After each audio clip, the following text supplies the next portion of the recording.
Hi hello नमस्कार. अलिबागला जायचं होतं त्यामुळे अलिबागला जायला निघालो. लॉन्ड्री वगैरे द्यायची होती आणि बरीच बाकी पण कामं होती. मग अचानक बीचवर जायचा प्लॅन केला तर रस्त्यात शाळेतली मुलं भेटली ज्या शाळा सुटली होती त्यांची. मग सनसेट बघायला गेलो होतो फॉरेस्ट गार्डनला आणि इथला व्ह्यू बघा कसला भारी वाटतोय ना.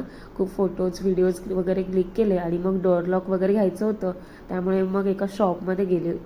तर तिथला ॲम्बियन्स बघा काय भारी वाटतोय. फर्स्ट टाईमच गेले होते आणि इथल्या वस्तू बघून म्हणजे खूपच छान वाटलं मला. म्हणजे खूप अशा ॲट्रॅक्टिव्ह वस्तू होत्या तिथे सगळं. आणि हा नाईट व्ह्यू बघा अलिबागमधला. मग अचानक आठवण पडली की थोडं सामान वगैरे घ्यायचं आहे. मग रायगड बाजारला गेलो, थोडी शॉपिंग केली आणि मग तिथेच खूप लेट झालं शॉपिंग वगैरे करण्यात. मग भूक पण लागलेली. मग असा विचार केला की तिथेच बाहेर खाऊया काहीतरी. मग काय खायचं तर सॉफ्टी दिसली. मग मी सॉफ्टी घेतली तिकडे स्ट्रॉबेरी आणि पायनॅपलवाली. ती पण खूप छान लागली आणि मग वफल खायची इच्छा झाली त्यामुळे मग किटकॅट वफल खाल्लं. तर असा होता माझा दिवस.